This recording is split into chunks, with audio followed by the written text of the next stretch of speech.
Vamos falar sobre os capítulos 9, 10 e 11 de 1 Coríntios. Na primeira parte do capítulo 9, Paulo defende o direito do pregador do evangelho ser sustentado financeiramente.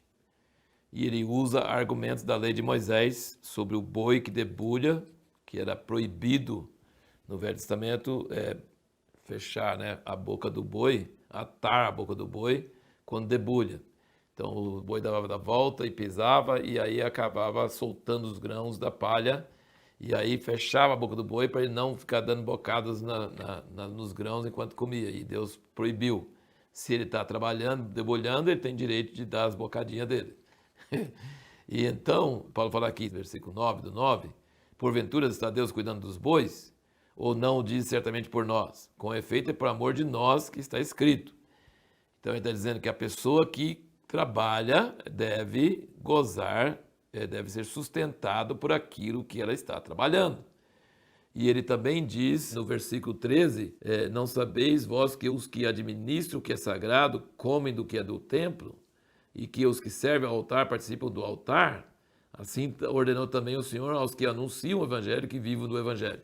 Então ele está usando um princípio muito importante, ensinar que é lícito você sustentar pessoas que trabalham unicamente pregando o evangelho ou pastoreando a igreja ou servindo pessoas. É lícito, é correto, é certo.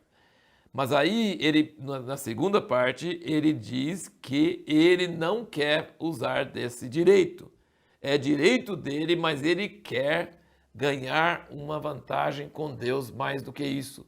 Ele falou, pregar o evangelho eu sou obrigado, não ganho virtude nenhuma, eu sou obrigado a pregar o evangelho. Versículo 16, pois se anuncio o evangelho, não tenho de que me gloriar, porque me é imposta essa obrigação. Ai de mim se não anunciar o evangelho. Ele quer ganhar uma recompensa. Paulo é motivado por uma recompensa, ele crê que a gente deve dar tudo que nós temos para o evangelho e correr, falando no versículo 24, não sabeis vós que os que correm no estádio, todos na verdade correm, mas um só que recebe o prêmio, correi de tal maneira que alcanceis. E aí o versículo 26 ele diz, pois eu assim corro, não como indeciso, assim combato, não como batendo no ar, antes subjugo o meu corpo e o reduzo à submissão, tá? Então ele esbofeteia o corpo e ele fala que eu prefiro morrer do que tirar essa glória de mim. Então assim, Paulo fala, pregar o evangelho não é virtude, eu sou obrigado a pregar o evangelho, eu sou devedor, eu tenho que pregar o evangelho, isso não é virtude, eu não ganho mérito nenhum diante de Deus para isso, mas se eu puder pregar de graça e trabalhar para o meu sustento e não receber das pessoas, aí eu tenho mais galardão. E ainda além disso, eu vou lutando e dando minha vida toda por causa do evangelho, fazendo-me de fraco com os fracos, e de judeu com os judeus, gentil com os gentios.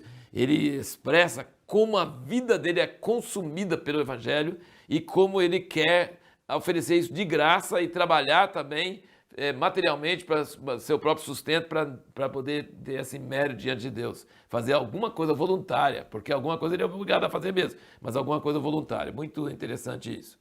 E aí um outro ponto que eu queria chamar a sua atenção é o seguinte, que ele fala aqui no fim do versículo que nós lemos, versículo 27 do capítulo 9, ele diz, para que depois de pregar a outros, eu mesmo não venha a ficar reprovado. Tem gente que fala que salvo sempre salvo. Não é verdade.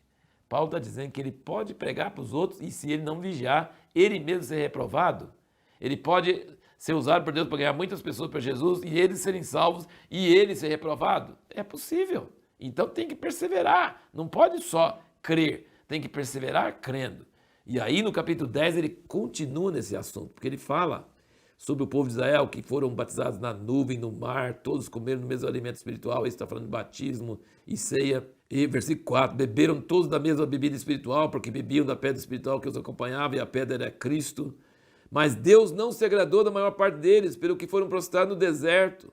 Então ele está dizendo que é possível ser batizado nas águas e ser batizado, tomar da ceia, beber da mesma bebida espiritual, estar em Cristo, comer o mesmo alimento espiritual, e Deus não se agradou da maior parte deles, porque foram prostrados no deserto. E depois ele fala no versículo 12, aquele, pois, que pensa estar em pé, olhe, não caia. Não vos sobreveio nenhuma tentação, senão humana, mas fiel é Deus, o qual não deixará que serás tentado acima do que podeis resistir. Antes, com a tentação, dará também o meio de saída. Então, Deus é fiel para não nos deixar ser tentado além do limite, mas nós temos que vigiar. E aí ele começa a voltar esse assunto de comer coisas sacrificadas aos ídolos. Então parece que esse era um problema muito sério da igreja em Corinto. E Paulo está dizendo, se você come de coisas sacrificadas aos ídolos e você não sabe que foi sacrificado aos ídolos, ou você não respeita o ídolo, você crê que aqui o ídolo não é nada, então não vai te fazer mal. Mas se você comer uma coisa sacrificada ao ídolo, assim, em culto ao ídolo, o ídolo não é nada, mas o demônio atrás dele é. Então você está abrindo a porta para demônios. E ele fala assim, como você pode comer da ceia do Senhor, do pão e do vinho junto com os irmãos, que é a comunhão do corpo de Cristo, versículo 16 e 17, e tomar também da mesa dos demônios. Tomar da ceia e tomar da mesa dos demônios não pode. Então ele está comparando a ceia com essas comidas que ele é oferecido aos demônios. Que nós sabemos que comer tem muito a ver com espiritismo, com macumba, com feitiçaria, sabe? Tem muita coisa a ver. Agora, se você não tem fé naquilo, não come aquilo como culto aquilo, não vai te afetar em nada. Mas se alguém te fala que é sacrificado ao ídolo, você não deve comer, porque senão ele vai achar que você está fazendo em culto ao ídolo. E nós não podemos comer da mesa do Senhor e da mesa dos demônios. Então, parece que era um problema bastante presente lá, e ele está mostrando. Não tem problema comer, porque o ídolo não é nada. Se você não crê naquilo, e se você só crê em Deus, não vai te fazer mal. A coisa não é intrínseca. Mas a fé naquilo é um problema. E se o outro te indica a fé dele naquilo, pode ser um problema que você vai causar para ele. Então você deve vigiar sobre isso. Aí nós temos na primeira parte do capítulo 11 essa questão sobre a mulher orar com véu, que é uma coisa de uma cultura naquela época. Se a pessoa tirasse o véu, se a mulher tirasse o véu, ela estava, tipo, a emancipação feminina estava saindo de qualquer domínio, qualquer autoridade dos homens. E ele diz, só porque você é de Cristo, você não deve fazer isso. Mas não é uma coisa que nós precisamos seguir hoje, essas regras. Tem outras coisas muito mais importantes da nossa cultura hoje, sobre a vestimenta da mulher, que é muito mais séria do que o véu.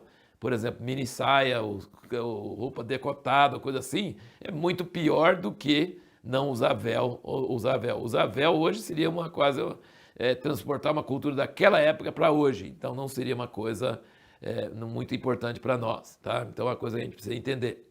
E a segunda parte de 1 Coríntios 11 é que todo pastor quase lê na hora da ceia. E as pessoas não conseguem entender, tá? Eu vou falar só rapidamente, depois você pode depois procurar com mais tempo em outros materiais. Mas aqui ele está dizendo o seguinte, que eles comiam refeição, não era só um pedacinho de pão e um pouquinho golem de suco de uva igual nós temos hoje. Eles tinham refeição. Eles comiam a refeição e na refeição tinha o pão e o vinho. E ele falou que quem tinha muito comia bem e quem não tinha nada, chegava tarde, que eram os escravos, ficava com fome. E ele falou assim, que vergonha, que desrespeito, que falta de discernimento. Você quer com fome? Come em casa. Agora, você vai estar comendo a ceia? Espera pelos outros. Ele fala isso no início e ele fala isso no fim. Só que hoje as pessoas interpretam que quando um homem examina a si mesmo é para ele ver se está em pecado. Não é para isso.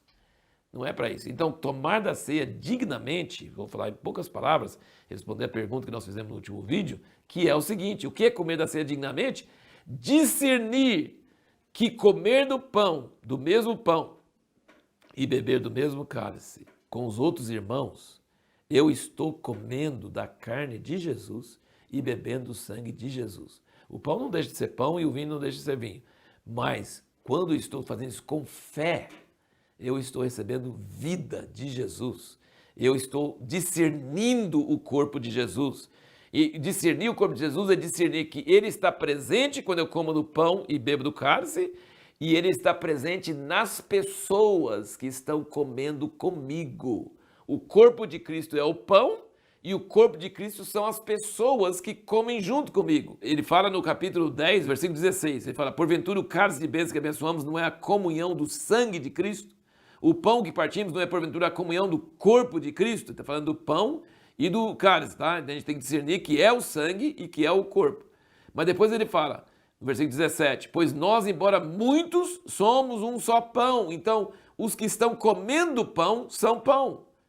Nós, embora muitos, somos um só pão, um só corpo, porque todos participamos de um mesmo pão.